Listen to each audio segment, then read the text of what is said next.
교회를 개척하고 나서 가장 감사한 것이 무엇이냐라고 저에게 묻는다라면 저는 가스펠 프로젝트를 따라서 주일 설교 사역을 한 게 너무나 감사하다라고 말할 수 있을 것 같습니다. 또 그게 너무 잘한 결정이라고 말하고 싶습니다. 2017년도 4월 2일 날 가스펠 프로젝트를 시작했거든요. 그때 그 교재를 따라서 계속 주일 설교를 통해서 은혜를 나눠왔습니다. 이제 다음 주에 대장정을 마무리합니다. 굉장히 오랜 시간이었죠. 부지런히 말씀을 들어준 온 교우들에게 감사드립니다. 그러니까 목사가 혼자 설교하는 게 아니거든요. 여러분들이 잘 들어줬기 때문에 목사로서도 기쁨으로 이 시간을 나눌 수가 있었습니다. 우리의 아름다운 전통 중에 책거리라는 게 있는데요. 다음 주에는 맛있는 떡이라도 맞춰서 좀 그날 이 책 전체 대장정을 마무리하는 그 감사와 기쁨을 표현했으면 좋겠다라는 그런 생각을 해봅니다. 가스펠 프로젝트는 정말 좋은 교재이고 좋은 내용이었습니다. 근데 한 가지 설교자로서 좀 어려운 게 있었어요. 그게 뭐냐면 항상 그 본문이 굉장히 길었습니다.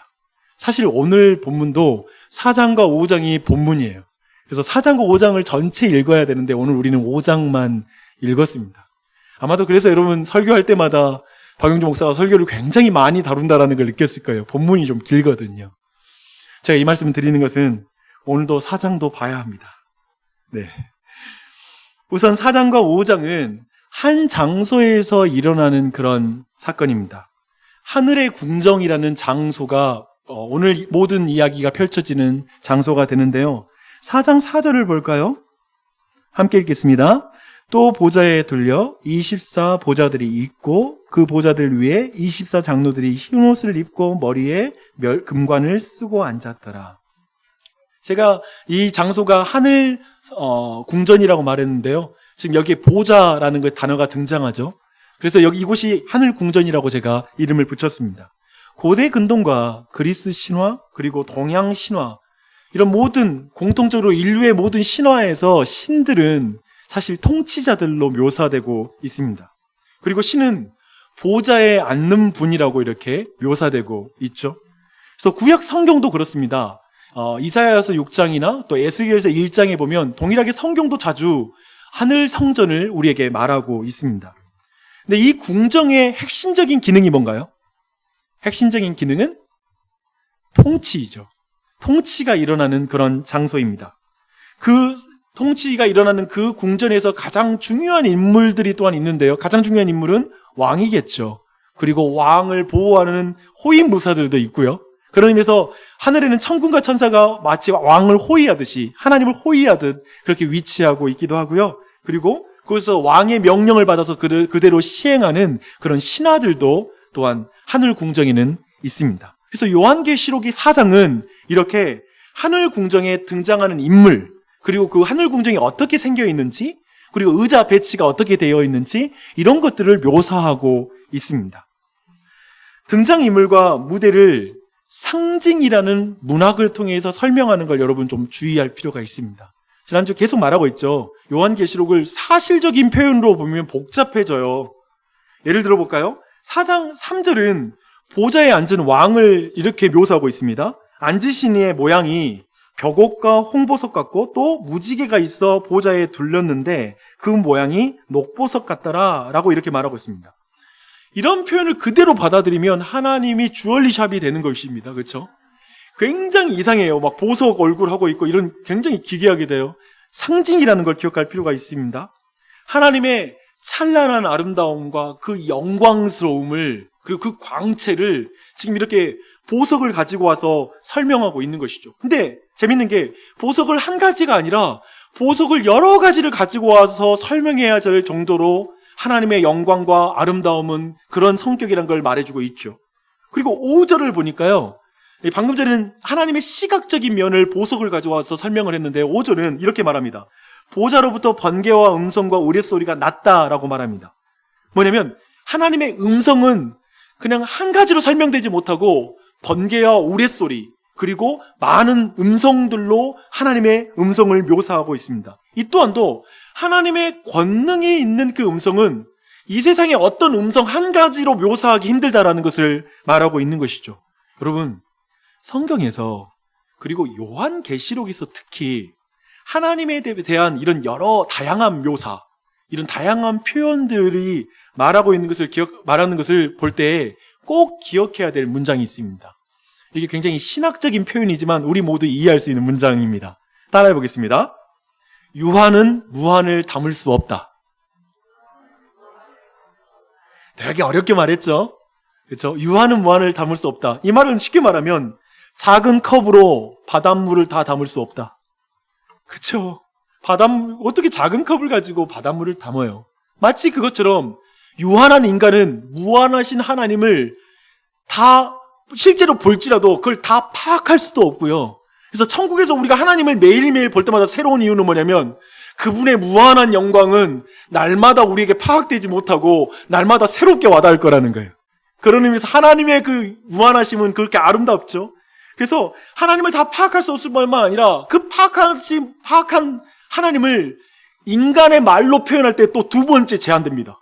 뭐냐면 인간의 말은 실제로 우리는 그럴 때 있잖아요. 너무 답답해. 이 느낌적인 느낌을 어떻게 표현해야 되지? 이런 표현을 써요. 느낌적인 느낌. 이 모호한 말이잖아요. 그러니까 표현이 안 된다는 거예요. 인간의 감정도 표현이 안 되는데 그 하나님이란 부분은 도저히 표현할 수가 없기 때문에 피조물의 여러 가지를 동원해가지고 그 하나님의 음성과 모양을 표현하고 있습니다. 여러분, 항상 이걸 기억해야 돼요. 저는 신앙에서 가장 중요한 게 이것이라고 믿어요. 이걸 어떻게 표현하냐면요. 성경은 거룩하신 하나님이라고 말합니다. 거룩하다는 건 뭐냐면 유한한 인간과 다른 무한하신 하나님, 질적인 차이가 있다라는 표현입니다. 그래서 근본적으로 기독교 신앙과 성경을 이해하는 키는 뭐냐면 거룩하신 하나님이에요.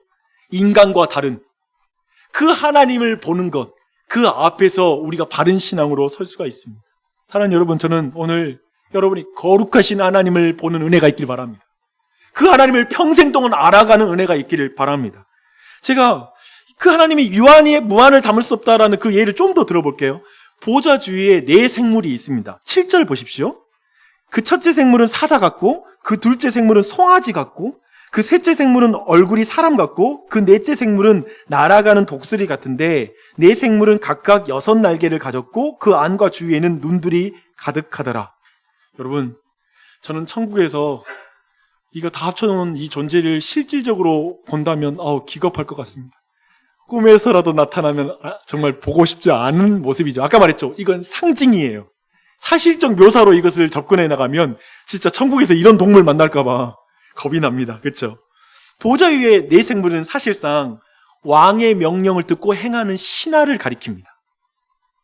그 신하들의 탁월함을 설명하기 위해서 피조물들의 네 가지 분야에서 탁월한 동물들을 동원하는 거예요. 피조물을 동원해서 하나님의 탁월하심을 설명하고 있습니다.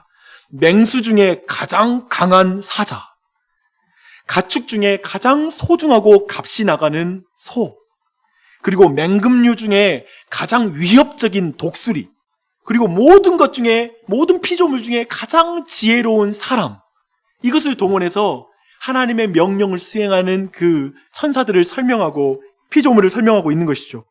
보좌 주위에 있는 이 네 생물의 사역적 특징도 또 나타나요. 그 사역적 특징이 뭐냐면 6날개와 그 날개 안과 밖에 가득한 눈입니다. 저는 이 장면에서 가장 징그러웠어요.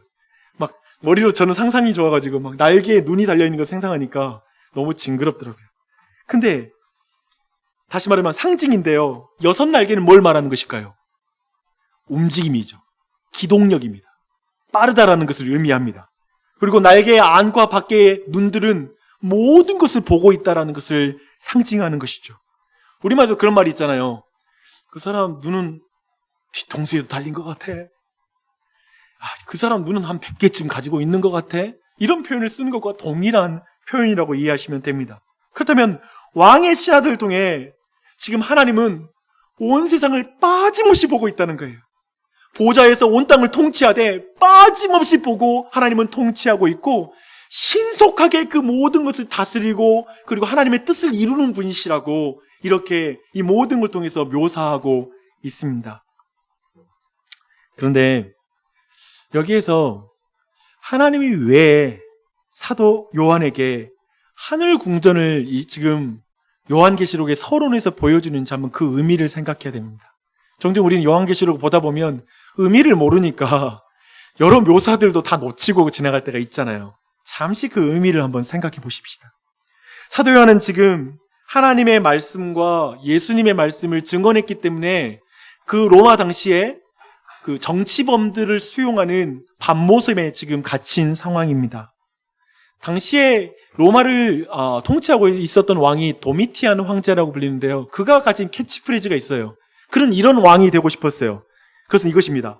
도미니우스 et 테우스라는 그런 헬라어인데요. 이 말은 뭐냐면 주와 하나님. 그러니까 도미티안 황제는 그 스스로가 통치받고 있는 사람들에게 자신을 주와 하나님으로 믿기를 원했어요. 그리고 숭배하기를 원했어요. 그래서 제국 전체에 황제 숭배를 실천하게 명령합니다. 당연히 그리스도인들은 그 황제를 신으로 섬길 수는 없죠. 주로 섬길 수가 없기 때문에 도미티안 황제에 의해서 전 제국적으로 그리스도인들이 핍박을 당하는 상황이었습니다. 물론 대다수의 사람들은 거리낌 없이 황제를 숭배했을 것입니다. 그런 세상에서 그리스도인들은 소수에 지나지 않는 거예요.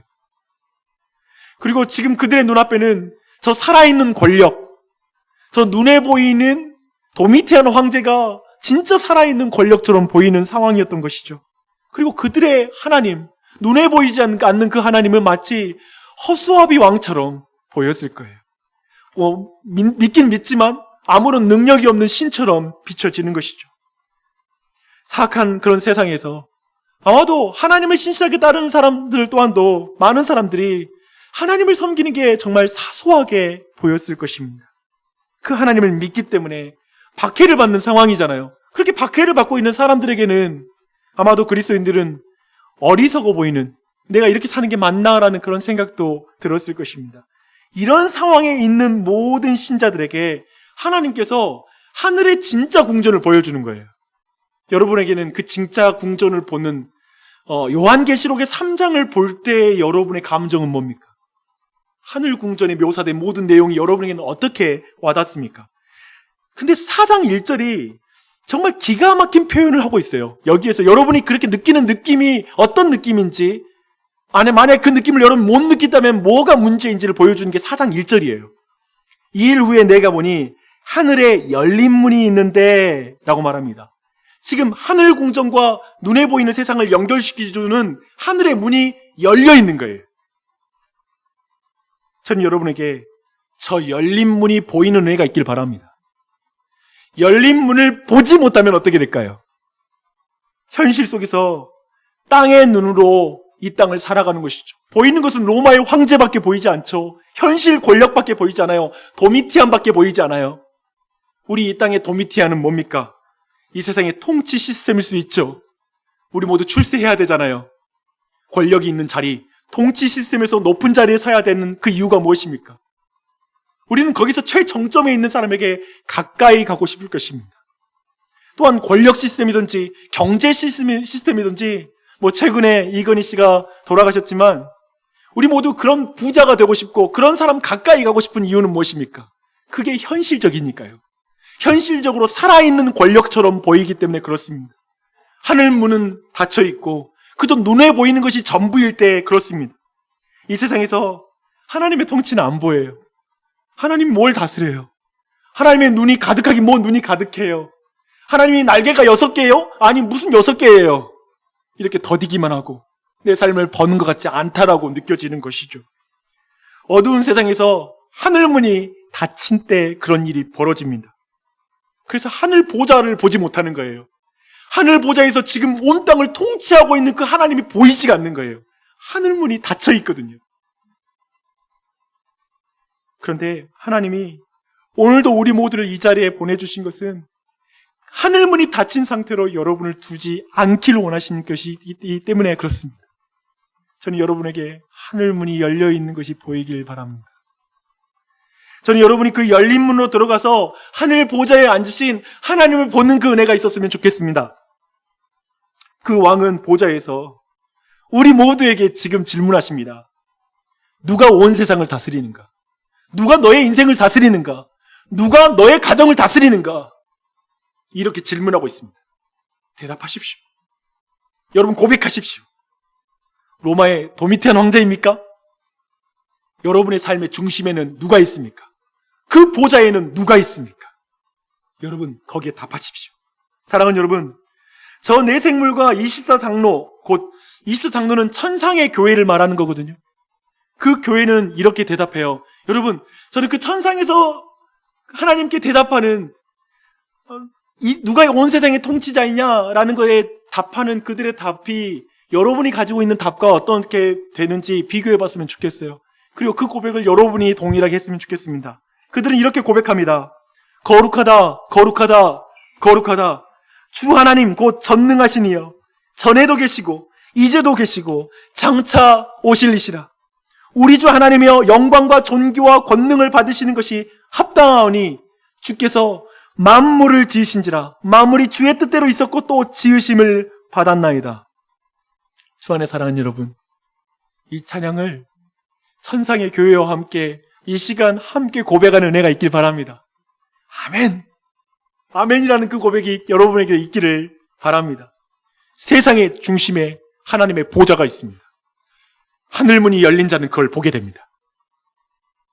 그런데 이 찬양의 고백을 우리네 삶에서, 우리네 현실에서 마음 담아 고백하는 게 쉽지 않아요. 아마도 이 자리에 많은 분들이 방금 전에 제가 그 천사들의 찬양을 고백했을 때 내 마음과 뜻과 힘이 동하여서 같이 고백하는 사람이 얼마나 있었을까요? 많지 않았을 수 있어요. 그렇죠? 지금 어쩌면 도미티안에게 핍박을 받고 있는 성도들이 이 찬양을 하는 것은 쉽지 않을 거예요. 그런 현실을 살아내는 사람들은 또 이 찬양을 고백하는 게 어려울 것입니다. 어떤 사람은 이렇게 기도할 수 있을 것입니다. 주님 전능하십니다. 만물을 지으셨고 만물이 주의 뜻대로 있는 거, 저도 그것을 믿습니다.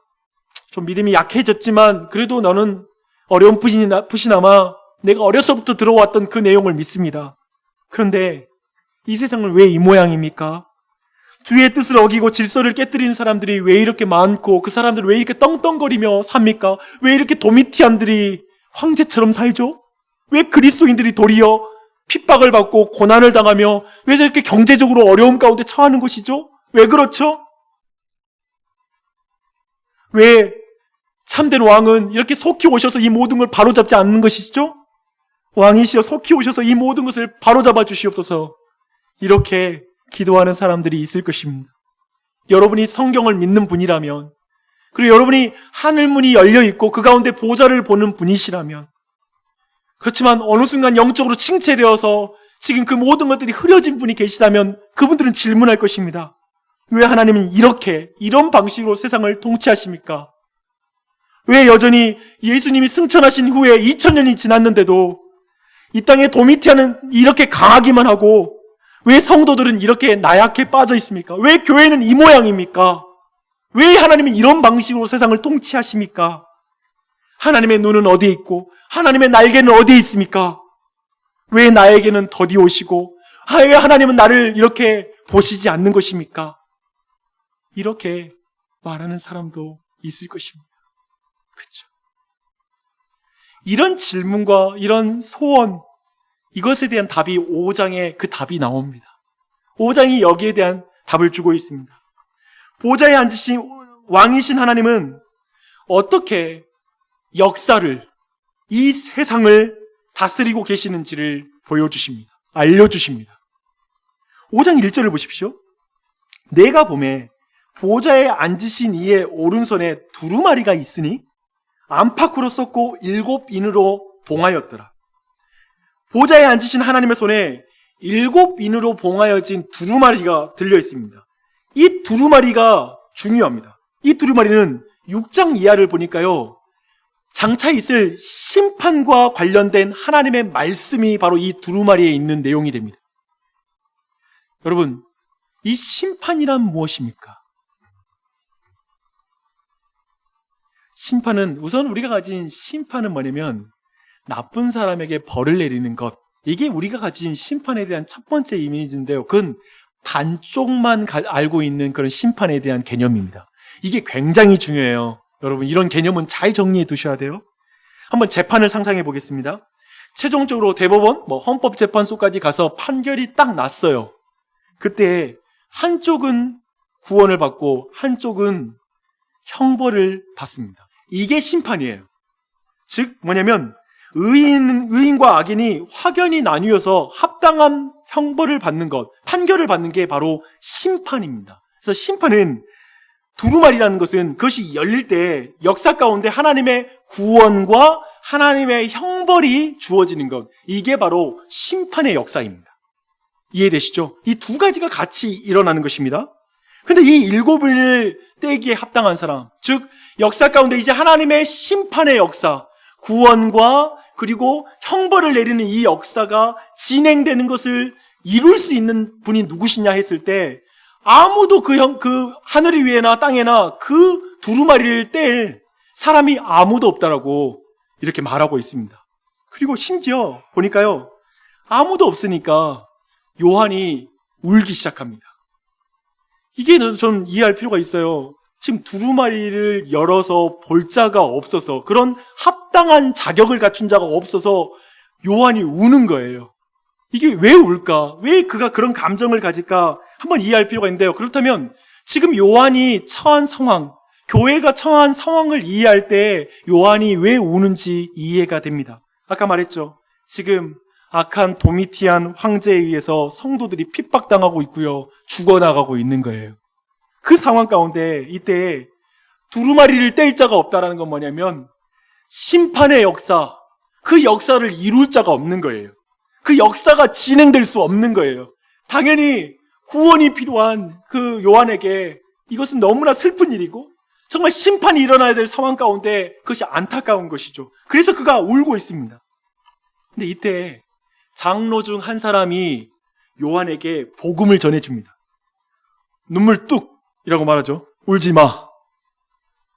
유다 지파의 사자 다윗의 뿌리가 이겼으니 그 두루마리와 그 일곱 인을 떼시리라 말하고 말합니다. 어떠한 피조물도 이 두루마리를 뗄 자격이 없는데 오직 유일하게 한 분만이 있다는 거죠. 그 자격 조건이 나와요. 이 조건을 주목할 필요인데 누가 이 두루마리를 떼냐면 이기는 자가 떼요. 매우 중요합니다. 이기는 자. 근데 누가 이기죠? 그리고 어떻게 이기죠까지도 중요합니다. 누가 이기냐면요, 유다 지파의 사자 다윗의 뿌리, 그가 누구죠? 예수 그리스도이십니다. 예수 그리스도가 그걸 떼요. 이기는 자예요. 근데 더욱 중요한 게 있어요. 어떻게 이기는가예요. 그 또한도 굉장히 중요합니다. 예수 그리스도가 이기는 방법이 왜 중요하냐면 이게 나중에 보겠지만 우리가 이 땅을 어떻게 살아가야 하는지 그 원리를 주기 때문에 어떻게 이기는지가 중요합니다. 우리의 삶과 직접적으로 적용되는 내용이에요. 보십시다. 예수님은 이기시는 방법을 얼마나 역설적인지를 사자와 어린 양으로 설명합니다. 예수님이 사자이자 그리고 어린 양이라는 거예요. 여러분, 사자는 어떻게 이깁니까? 그의 강한 이빨과 턱으로 어떤 동물을 꽉 물죠. 그리고 숨통을 끊어놓습니다. 그리고 날카로운 발로 그리고 힘 있는 발로 꽉 눌러서 날카로운 발톱으로 찢어버리죠. 가죽을 찢어버리죠. 그렇게 힘으로 죽여서 이깁니다. 그게 사자입니다. 그런데 전혀 다른 비유, 어린 양이 등장하는 거예요. 어린 양은 힘으로 다른 동물을 이기는 그런 동물이 아닙니다. 예수님은 분명히 전능자이시며 모든 걸 힘으로 이길 수 있는 사자와 같은 왕이시죠. 하지만 그분은 이 땅에서 죽임을 당하는 어린 양, 그 어린 양과 같은 왕이 되셨습니다. 지금 이걸 말하는 거예요. 그래서 매우 역설적이게도 예수님은 죽여서 이기신 사자왕이 아니라 죽임을 당하신 어린 양 왕이세요. 그렇게 왕이 되십니다. 그렇게 또한 이기십니다. 구절을 보니까요, 왜 유다의 사자 예수 그리스도가 죽여서가 아닌 죽임을 당한 왕이 되셨는지, 다르게 말하면 왜 죽이는 것이 아닌 죽임을 당하는 것으로 이기는 것인지, 왜 죽임당하는 게 이겼는지에 대한 설명을 구절에서 말하고 있습니다. 여러분, 무엇이 이기는 것입니까? 예수님이 하나님의 말씀대로 죽임을 당하사 각 족속과 방언과 백성과 나라 가운데서 사람들을 피로 사서 하나님께 드리는 것이 이기는 것입니다. 이게 이기는 거예요.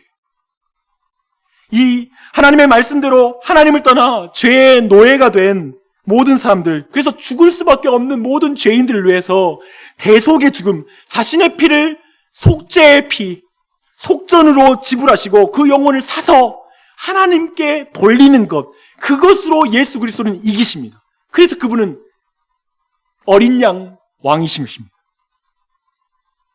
그럼 이것을 쉽게 이해하는 표현들이 있어요. 지는 것이 이기는 것이다 라는 그런 표현들이 있습니다. 이 표현은 냉혹한 기업 관계에서 하는 표현이 아닙니다. 기업 경쟁에서 지는 것은 망하는 거예요. 그렇죠? 대부분 그렇죠. 하지만 지는 것이 이기는 것이다 라는 표현하는 그 대상은 누구냐면 친밀한 부부 사이에, 자녀들과의 관계에서, 그리고 교우들과의 관계에서 이런 표현을 씁니다. 참는 것이 이기는 것이다. 이게 왜 맞는 말입니까? 사랑하는 상대에게 상처까지 주어가면서 자신을 증명하는 것은 벌써 실패한 것이다 라는 걸 알기 때문에 그렇습니다. 그렇지 않아요? 우린 그래서 부부 사이에 지는 게 이기는 거야 라는 말을 하는 것입니다.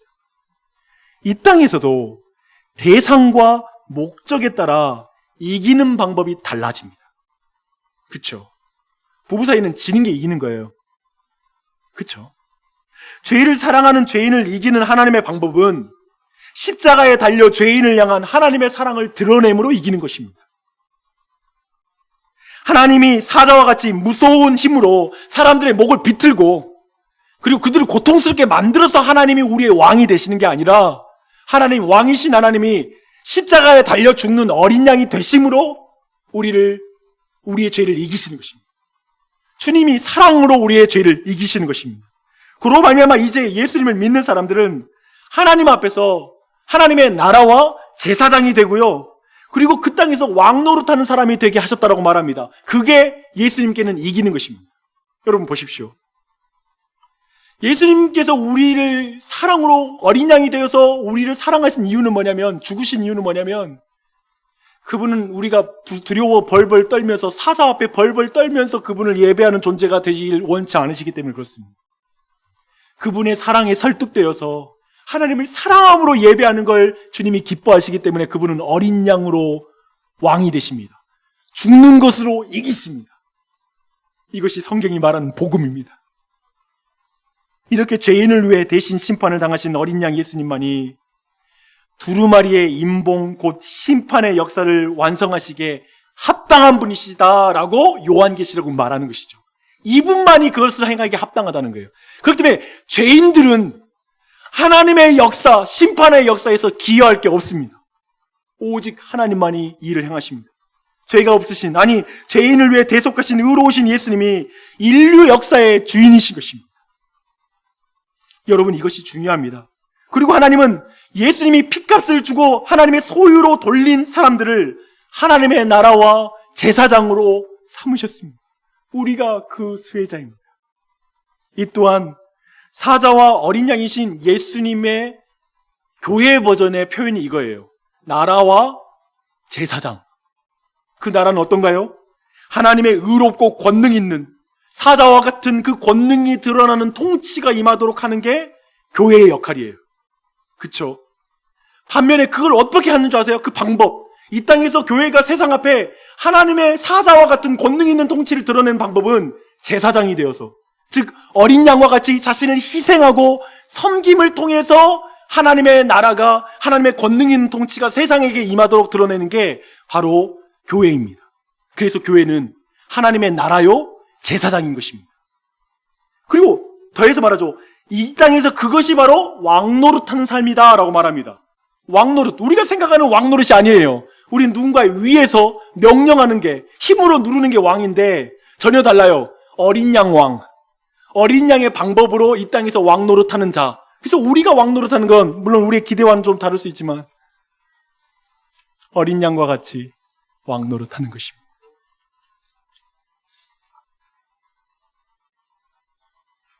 8절을 보니까요.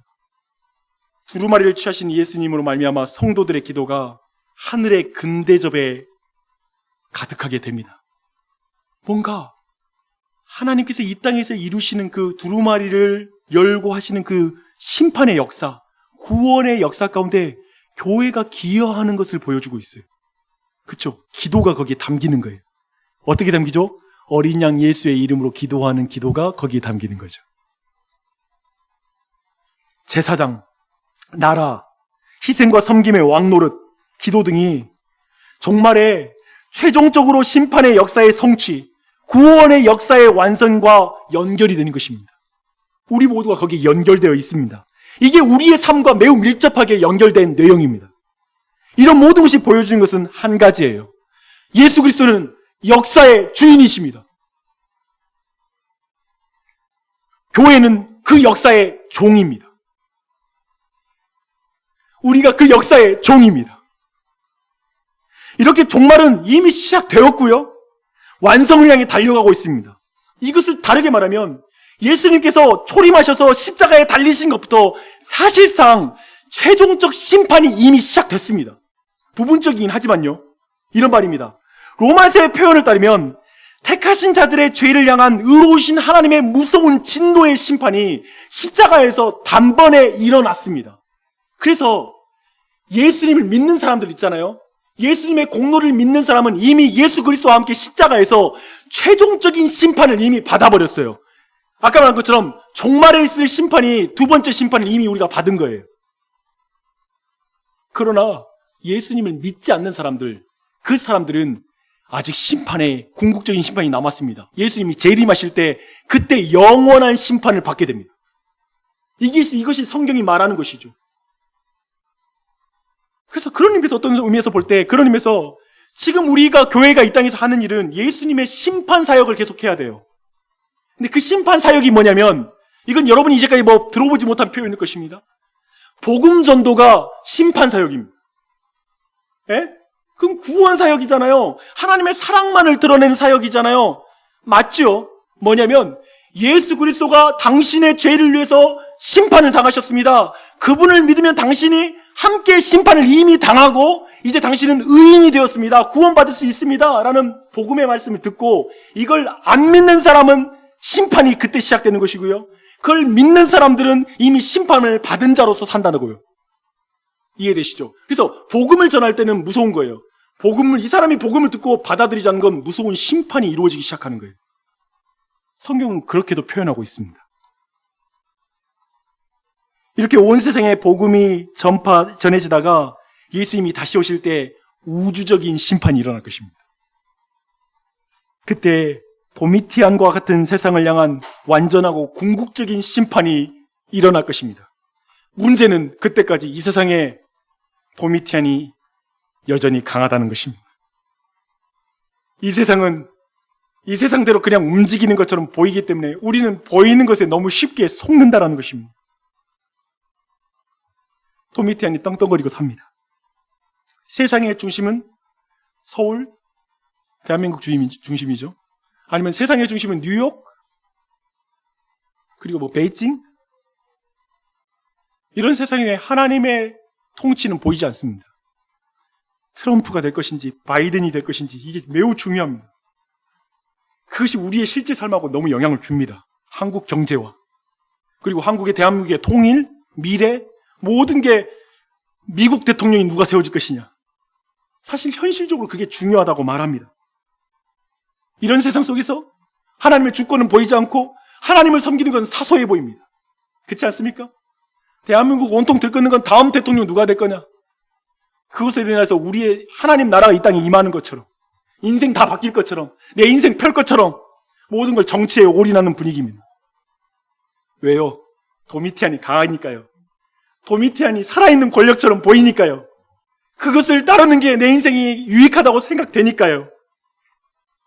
그렇게 보다 보면 어떤 순간에 우리에게 하늘문이 닫힌 문으로 보이는 거예요. 더 이상 하늘문에 열린 문이 안 보이는 거예요.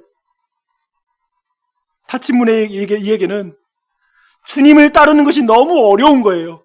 그래서 말씀을 들으면 숨이 턱턱 막힌 것처럼 말씀이 막 닫히게 막 답답한 거예요.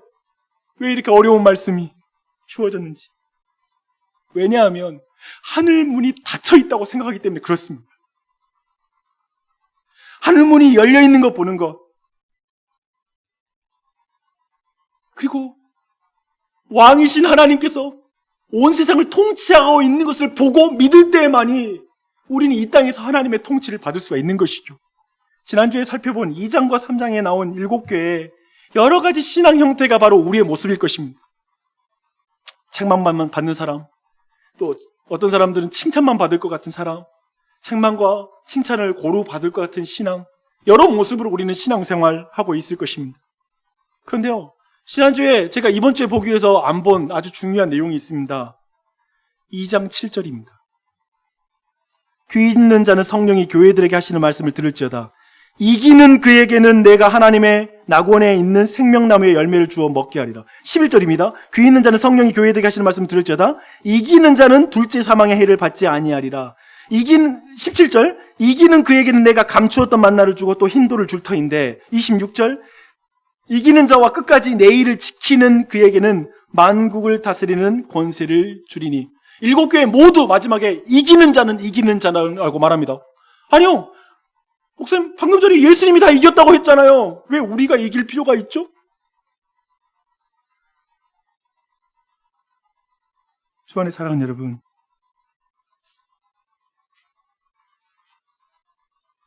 세상을 이기신 예수 그리스도는 역사의 주인이십니다. 그러나 우리에게 남겨진 작은 전투가 있습니다. 우리는 예수님과 함께, 이기신 예수님과 함께 남겨진 싸움을 싸워야 합니다. 황폐를 놓으신 분 계십니까? 칼을 놓으신 분 계십니까? 다시 들어야 됩니다.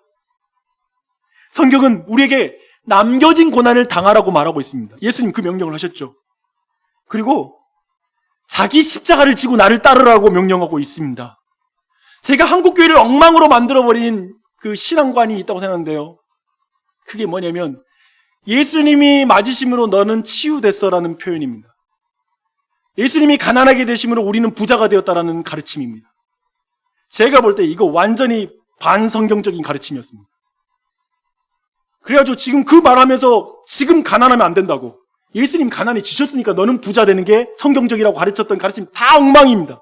전부 다 우린 거기에 어느 정도 다 영향을 받아가지고 우리 안에 해결 안 되는 게 있어요. 뭐냐면 예수 믿고 고난받는 걸 참을 수가 없다니까요. 예수 믿고 불편해지는 게 미칠 정도로 힘든 거예요. 우리 안에 막 도저히 참을 수가 없어. 왜 예수 믿는데 내가 굳이 이래야 돼? 아니 말씀을 왜 이렇게 따라야 되라는 이 마음이 우리의 머리에서 안 떠나요. 제가 본 게 그거예요. 저도 그래요. 제가 이것에 계속 고민이었어요. 도대체 이거 어떻게 신앙생활 해야 되나? 제가 보니까 제 근원은 제가 순복음교회 출신인데 정말 저는 그런 복음에, 그런 말씀에 익숙했어요.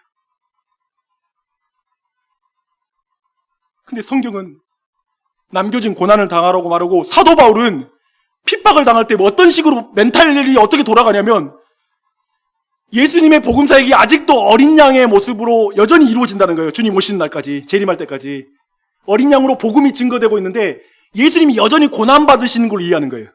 그 과정 속에. 왜냐면 주님의 몸된 교회가 고난을 받거든요. 예수님의 몸이 고난받기 때문에 머리이신 예수님도 여전히 고난을 받는 거예요.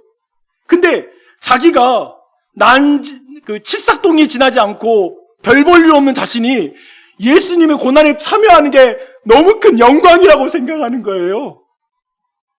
나도 좀 이것 좀 이해했으면 좋겠어요. 속상해요. 이상한 거예요. 나는 이게 내가 볼 때 현대인의 행복감과 우리의 세계관에서 이해가 안 되는 영역이에요. 제가 볼 때 한국 기독교 아니면 우리가 배워왔던 신앙관 안에서 이게 이해가 안 되는 거예요. 저는 아직까지 모르겠어요. 어떻게 고난당하는 걸 기뻐하지? 왜냐면 감옥에 갇혀서 찬양을 하거든요. 그게 우리한테 도저히 이해가 안 되는 거예요.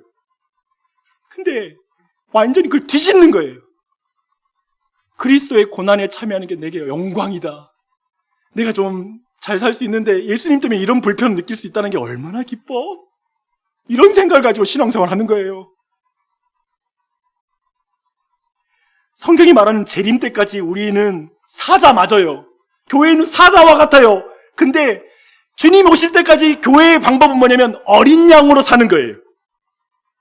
희생과 섬김, 자기 비움, 나누어줌, 이것이 말이고 뭐라고 말하면 이게 너무 힘든 일이잖아요. 내가 혹시라도 여러분들에게 가혹한 목사로 비춰질까 겁이 나요. 근데 이 삶을 살라고 말하면서 성경이 뭐라고 말하냐면 이기는 자는 나의 남은 고난을 짊어지는 자는 나와 함께 내 일을 끝까지 지키는 자는 나와 함께 끝까지 십자가를 지고 마지막까지 완성하는 자는 내가 영생을 줄 거야. 너를 위해서 흰돌에 너 이름을 써줄 거야. 내가 너를 기다려. 라고 말씀하고 있습니다. 제 경험은 그것입니다. 이 이기는 삶을 살아가는 오직 유일한 방법은 나를 위해서 이미 이기신 예수님을 믿는 자만이 이 삶을 살 수 있더라고요. 나 같은 자를 위해서 모든 걸 내어주신 그분을 믿을 때, 그분 안에서 사랑으로 내 안에 내 마음이 감동할 때만 그것이 끝까지 내게 힘을 줘서 그 삶을 살게 만들더라고요. 이기신 예수님이 여러분 붙잡고 있어요. 잊지 마요. 아멘. 아멘. 예수님이 나 붙잡고 있어. 나 예수님과 연합했어. 그리고 오늘 말씀, 그 예수님이 7명을 보내주세요. 성령을 우리에게 보내주셔서 성령으로 도우세요. 아멘. 성령 없이, 이기신 예수님과 동행 없이 자신의 죄를 보지 마세요. 그건 후회예요. 회개는 예수 그리스도와 함께 성령님을 믿음으로 나아가는 것, 그분께 가는 게 회개예요. 성경이 말하는 회개입니다. 그 예수님과 함께, 이기신 예수님과 함께 이기는 나주혁신 장로교회 되기를 축원합니다. 모든 교우들 되기를 축원합니다. 그때 마지막 날에 구원하심이 보좌에 앉으신 하나님과 그 어린 양을 함께 찬양할 때 우리도 100% 동의해서 우리의 금면류관을 주님께 던지면서 주님을 찬양할 거예요. 아멘.